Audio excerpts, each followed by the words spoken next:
Hey, house guests, I'm Andrea Chu. And I'm David Belleville. And we're here to discuss this week of Big Brother, an unexpected HOH win. Yes. A cruel, cruel living situation. And a top competitor is out of this game. Mm-hmm. Cheers to that. Cheers to that. Andrea. Marshmallow, cheers to that. What do we have here? It's just a preview of Janky World that we will discuss a little bit later. Janky World looks like a great time. I can't wait to roast some marshmallows, but we have to roast some house guests. We have to break down another great week inside the Big Brother house, and we had an iconic competition with a bit of a disappointing ending. OTEV made a comeback. An icon. So we have Chemo and Angela on the block, Chelsea's HOH. Yep. A few other people get picked to play. Mackenzie's one of them. They set up, OTEV is like this extravagant setup. Oh, we got pools, we got duckies, we got random things that they have to dig through. Slime. So the much. big slide, obviously, OTEV himself. And OTEV this year was a trash panda, a.k.a. a raccoon with an attitude. I was ready to watch them run up that slide, fight each other, and it was over in one round. And that was due to the nature of the question, which was, it was something like, which evicted house guest couldn't play in the first HOH competition? So who was your first instinct? Okay, Andrea, I've got to be honest. My first instinct was, I don't know. That was so long ago. It was so hard for me to remember. These memory comps would be really hard for me in this game. There's so much to remember at any given moment. So to take me back to week one, I already know that I would have been in trouble. So I didn't have a great leg to stand on from the get-go. So I have to say, the first thing I thought of was Chelsie and Cedric in those big microchip costumes. Yes. And so I was like, okay, so it's Cedric, right? Yes. But then when they all started talking about Tucker and they showed the clip, I was like, oh, I guess it's Tucker then? They all had convinced me it was Tucker. They all appeared to be on the same page. And so when it was time to reveal what everybody had gotten for OTEV, it was an almost offer on the first round. Makensy was the only person to have gotten it right. And what a letdown it was for OTEV fans. I know. Well, it was interesting. So over in one round, Makensy brings the only right answer. She wins automatically. This has never happened before. No. I don't think these questions are supposed to be hard. I think the questions are supposed to be things that they know. And the hard part is finding the name card and getting up to the top of the thing. Another bit of a disappointment in this game was that Chelsie sort of gave up once she realized she was going to be the last one to OTEV. But if she would have just provided the right answer and gone up and finished the competition, there might have been at least a second round of this game. And she was standing next to Cedric in the costume, also unable to play that game. How did she not know the answer of all people? And let this go and show that you always finish out a competition. It's never over until it's over. So always finish out the comp, because had she have brought up the right name, she would have still been competing for the veto. And so that's not what happened, though. And Makensy wins the veto. Another comp win from her. We'll talk more about her later, but wow, she's really coming through in the last few weeks. A breakout really star. her own. Yeah, Makensy and Chelsie were kind of in cahoots. So I think that was also part of it. Maybe Chelsie wasn't so worried that Makensy was going to do something crazy with the veto. So she was like, all right, a win for Makensy is a win for me. Let's work together to create a plan. And it seemed like we were going to have our first week of the season where the veto wasn't going to get used. It was going to be a decision for the house guests between Chemo and Angela. And at least in the early stages after the veto was won, that was the plan. But then Angela finds herself in another peculiar situation where her paranoia seems to get the best of her again. She realizes that there is a conversation being had in the backyard that she is not a part of. And in true Angela fashion, she has to make herself a part of it. So she goes out to investigate. Yeah, so this was a very crucial moment where Angela walks out to the backyard. She sees Quinn, Leah, and what they're calling the trio, which is T-Core, Chemo, and Rubina. Correct. And she just sees them talking, hanging out. Nothing suspicious, just, hanging out in the house as they do 24/7. And it's late at night. Yes. So. And she interprets this as they just solidified an alliance. I need to go tell Chelsie. I have a theory, however, that she knew that they didn't actually solidify something, and this was a convenient narrative for her to lean on. And she said, I'm just going to go tell Chelsie that they are conspiring against her, against us, and maybe it will convince her to do something with this veto and save me. And Chelsie, whether or not she was buying what Angela was selling, went along with what Angela had to say. And now Chelsie and Makensy are talking about what to potentially do with this veto. And that's when Makensy hatches a plan to use it for another time this season at the benefit of Angela, which would take Angela off the block once again from the veto ceremony. What were you thinking of this plan as it was being developed? So I also thought that Chelsie did not buy what Angela was selling. I really don't think she believed her. Yeah. I think it was, again, a convenient narrative for Chelsie to rely on and go with this and get Quinn out of the game, but blame it on Angela. Yeah. So rather than, everyone knows Angela's making things up. She's lied. She's manipulative with her tears. Chelsie knows more than anybody. So for Chelsie to just take this at face value and go with it, I was like, But Chelsie was like, what if I just say I believe her and go for Quinn and say, Quinn, I was told that you were conspiring against me, so it's not my fault. Yeah. It almost pushes the blame off of her, and she still gets a big target out. I think that's what happened. Yeah, and this has been an undertone in what you were just saying, but we're also playing for jury votes now too. And so how this situation gets navigated is extremely important for the outcome of this game. And so for Chelsie to perhaps get out a top player like Quinn without getting much blood on her hands or having an alibi like you're alluding to, it only helps her out in the long run if she's sitting in those final two chairs. Yes. And so the plan ultimately starts churning and the wheels start getting into motion, and we're at another intense emotional veto ceremony, and Makensy uses the veto, and that forces Chelsea's hand, and she puts Quinn on the block. And so at this point, it's starting to settle in for Quinn, like his days are potentially numbered here. Yeah. Last week, I was ranting and raving about Quinn was claiming to be blindsided here and there. Yeah. This time, he actually was blindsided. Yes. He thought him and Chelsie were working together. That obviously did not pan out. She took the first chance she got to put him on the block and ultimately send him home. There was a little issue too with Angela's part in this, with Leah, who was kind of her closest ally at this point, I would say. And she fully threw Leah under the bus in this plan as well. Yeah, she did. She clumped Leah into this made-up alliance that Angela conjured up in her mind.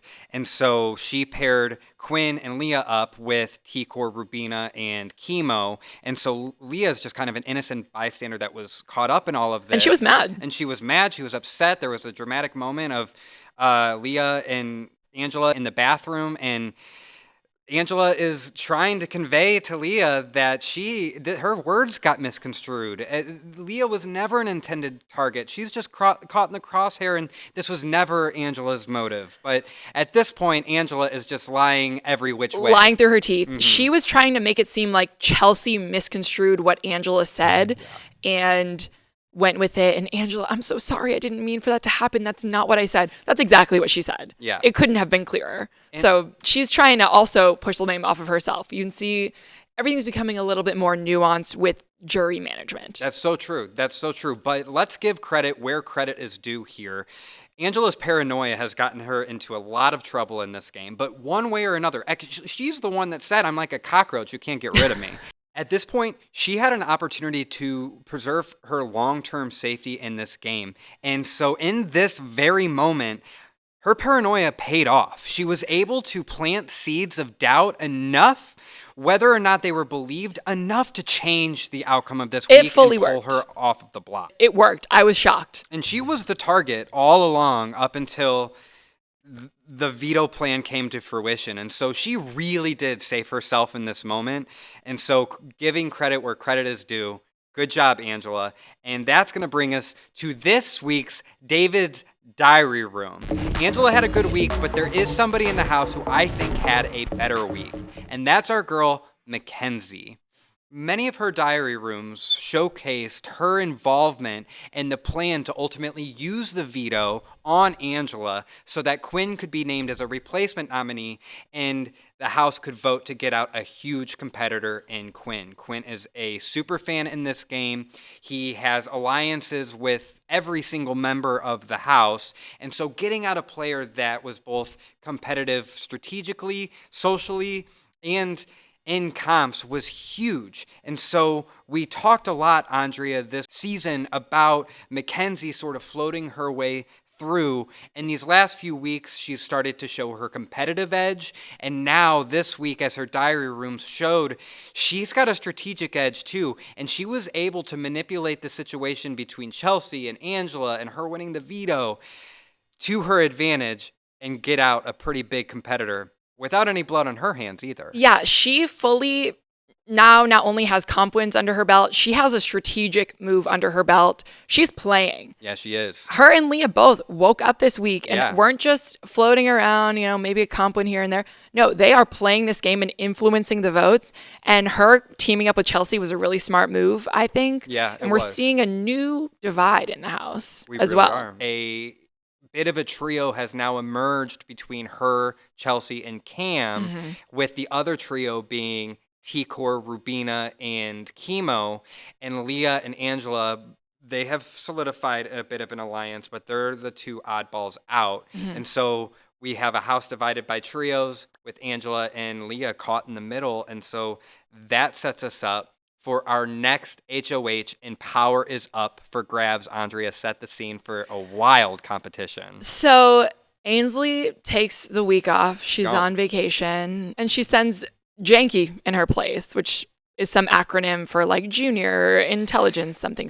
Yeah, again, I can't remember those things. And he was like, I have a surprise for you guys. Go outside to the backyard. And then we see the wall come down into the house. Yes. And they realize they are going to have to be outside in the backyard for the entire week. All week long outside. And it is hot out there in It's Southern horrific. California right now. This is absolutely Les Mis. Yeah. I could not handle it. Not only is it hot, you are undergoing psychological torture. Yes. Because you have to stand up and sing. You have to stand up and dance. You have to stand up and eat ice cream and pizza on command. Mm-hmm. First of all, that's already hard to eat only those things the entire week, every single meal. How sick would you feel? I wouldn't even want to eat. I'd go on like a food strike. Disgusting. I mean, I love pizza and ice cream as much as the next Don't guy, we but all? not for every single meal for 7 days. It's That horrible. is horrible. And then there's the music and the dancing and this nursery rhyme tune that they have to sing and recite. It really was. It was psychological torture. And they did not know when they were leaving the house that was the last time they were going to be leaving the house. I have a question. What's up? When the roof goes over the backyard, is there AC there? I would venture to assume so. There has to be. They Yeah. can't leave them out in the California heat. It's been like 107 degrees. They can't leave them out in that the entire time. No, I would assume that they're pretty well air conditioned at all times, but not while they're camping out in what's it called, Janky World. Janky. I keep wanting to call it Camp Janky. I almost called it Jankiesville. I think it's because of the marshmallow of it all. I hope our props are making sense now, because that will bring us to the actual HOH competition. Among all of this chaos was a bit of a pressure cooker. I almost called it the boiler room. The pressure cooker competition. Yeah. They were all given these skewers with the marshmallow, and they had to push it up against a platform and keep it there for hours and hours on end. Until with you're the last man standing. House guest standing. And so this was an entertaining competition that lasted almost 10 hours Awful. after the OTEV competition lasted a mere 1 round. So Mm-hmm. the BB producers were not playing around this week. If you're going to waste OTEV, we're going to get as much time out of you as we can. And this comp almost lasted 10 hours. This is awful to me. This I actually think is worse than the pressure cooker, even though the pressure cooker has historically been longer. This is pretty long. Should I still be holding mine? Yeah. Oh, sorry. The whole time. I'm so sorry. You have to hold it out the whole time. This was almost 10 hours, but you're on this tiny little platform. They couldn't move around. Pressure cooker, as long as your finger's on that button, you can kind of like bend your legs, Yes. Squat, almost sit down a little. You can move around. This, if you move around too much, you risk dropping that marshmallow. So really, you had to stay pretty still the entire time. This looked horrendous to me. Yeah. For sure, the worst competition. I would maybe bow out right away. I'm not sure. Depending on how much I needed it. I mean, because this isn't so physically straining, I mean, I'm sure that your back and your legs and your arms get tired. I'm not saying that it's not taking a toll. Oh, ouch. But because I'm not doing an endurance comp where it's going to take the wind out of me, I know I won't last very long on those. But this one is just standing there. I don't know. I think I could do pretty good. I think I could outweight some people. I felt the back pain immediately, and I wanted to sit down. So you might have found yourself in a situation where you might have to make some deals if you were so desperate to get off of your platform. Mm-hmm. We found ourselves in a situation with this comp where Leah, Cam, and Angela are the last 3 house guests remaining after hours upon hours of standing on these platforms. And so, of course, who else but Angela starts developing some ideas to make deals with Leah and Cam to ensure her safety and allow her to get off of the platform. And so after about 8-9 hours, they start taking these seriously, and Angela hops off, pitting Cam and Leah against each other. Neither one of them up until this point had won an HOH, so this was huge for both of them. Yeah, I thought the deal was actually really smart. They ultimately just agreed the 3 of us are left here. If whoever wins, we won't put the other 2 up. And I think that was a good deal. And it worked out for each of them. I think whoever won would have targeted the trio. Yes. Just because of their collective power. So it was a deal that worked out for everyone. I agree. Sometimes those deals make me nervous, the public deals, because you have to answer, even though maybe it's not what you want to do. We feel pressured because of the public nature of it. But this, I think, was a good deal, and it did put them a little bit at ease. Like, if I drop, I will still be okay. Yeah, and the way that things shook out with Chemo, T-Core, and Rubina all dropping early in this game, and they're at this point clumped together, that the target was already pretty established. So for that to end up the way that it was, to your point, it worked out perfectly for all of them.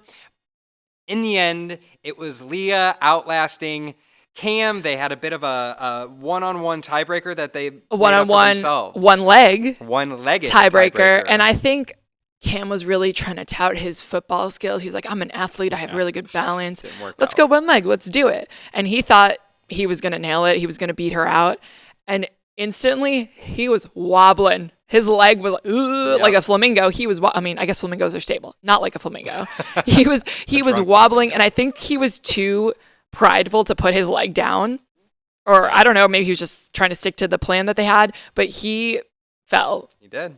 The marshmallow came crashing down. And Leah was solid as a rock, and she came away with the win that she absolutely needed. She is finding herself in no man's land in the house, so to have some power to bring some people into her hemisphere, that's going to be huge for her game. Of course, I was disappointed that my guy Cam didn't pull out a HOH. He really needed that one too, just for his resume, but I like his chances to stay alive this week.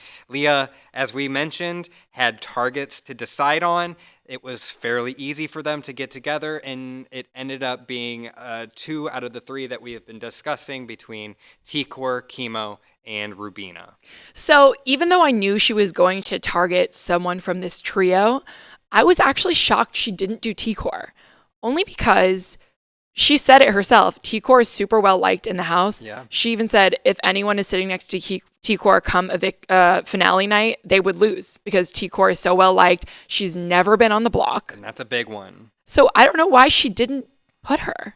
Well, there's obviously an opportunity for a backdoor, but I agree. At any rate, not being nominated for eviction is a huge resume point if you can make it to the end of the season with that being said. And so this was an opportunity to at least prevent her from being able to say that on finale night. Yeah.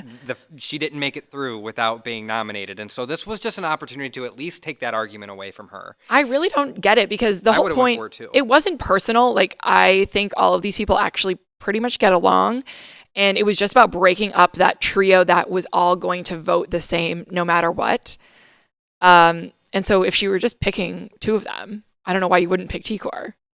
Who knows? She could still end up on the block if the veto gets used. That's true. And there's quite a history of it being used in this game. Yeah, So yeah. it does appear, though, that Tikor would be next in line. I don't know if there's going to be any major surprises this week unless, we should be expecting the unexpected. Yeah, so after the nominations, people are a little on edge. They're emotional.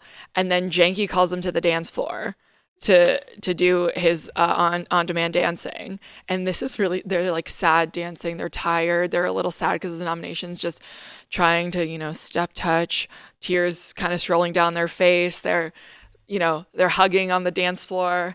And then we hear that not only is there going to be one veto, but if I heard correctly, there's going to be some sort of second chance to grab a veto. We don't know the nature of it. We don't know the details of it, but it should make this week interesting. It really should. I mean, we're starting to get to the later stage of the game where it could potentially start to slow down and get a little boring. And so the more twist at this point, the better. I am all on board for it. Mm-hmm. So this whole Janky World scenario generated a lot of chatter online. Yeah. Which brings me something to chew on. So this is all about the conundrum of the live feeds.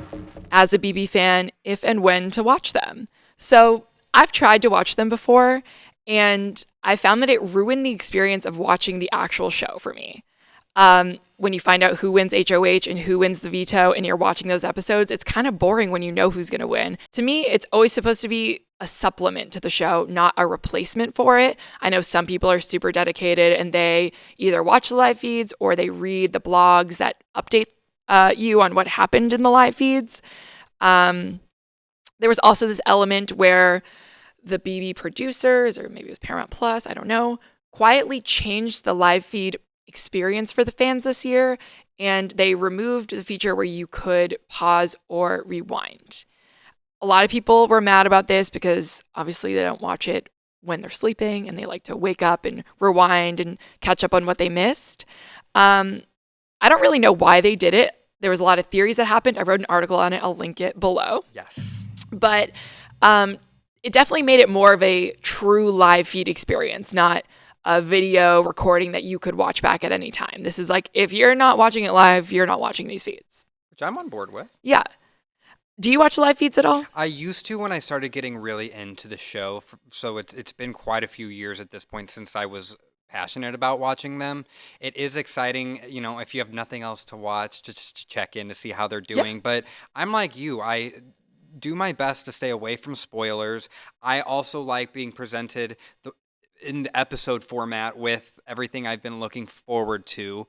It's very anticlimactic to watch the outcome of a competition on the live feeds or something like that. So I'm with you. I like the experience of being a viewer at home and being naturally surprised and not having anything spoiled. And at this point with social media and so many fans out there clipping things from the live feeds, you kind of can have that same experience without having to sit and watch X amount of house guests live their lives. Yeah, so that's just kind of the way I partake in it is after Wednesday's episode where we see who wins the veto and there's nothing else to be spoiled in terms of competition wins, I will check Twitter or X, whatever, and just see the moments that I might have missed that were crucial to the game or interesting or funny or juicy or whatever.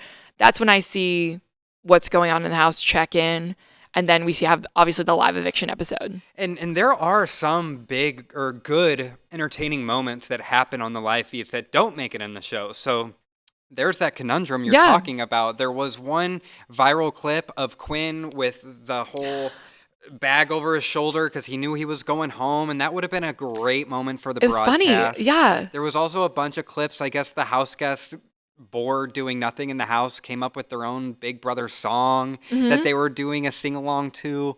And so, yeah, you do miss out on those moments. But again, thank God for social media because they're doing all the work for us. Yeah, and I think there's also an issue of, in the past, I don't really think this has been a complaint this season, but in the past, there's been complaints from people saying that the editing of the show wasn't super reflective of what was actually happening in the house. They were making someone look really good when maybe they were kind of like shady in real life or something like that. That doesn't seem to be the case this time around, which is good. Feels like I'm not missing out on what's actually happening.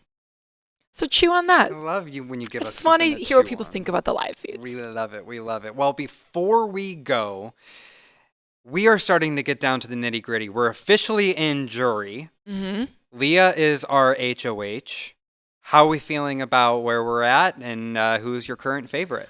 So I think that Makensy has actually risen to the top of my list and dethroned Chelsie, only because I think Chelsea's losing it a little bit. She is. We saw during her HOH, she was skeptical of Cam. She was not really trusting him. She was thinking that he would choose Makensy and Leah over her.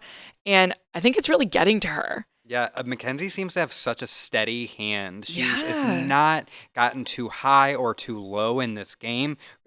She has a great foundation of relationships in a house where there isn't a runaway favorite. And so I'm with you. Of course, my answer until he's out of the house or the winner is going to be Cam for this question. But if I'm going to be honest and realistic, Makensy has positioned herself as perhaps the favorite. Also, I don't know that I would ever say this before. I think a case can be made for Angela. Absolutely it can. She cannot be taken out of the conversation. No, she can't. Really can't. So all of it will remain to be seen. We'll have so much to break down. There's a lot of twists and turns coming our way. But in the meantime, we're roasting marshmallows here on Hey House Guest. Cheers, Andrea. Cheers. For Andrea Chu, I'm David Belleville, and we'll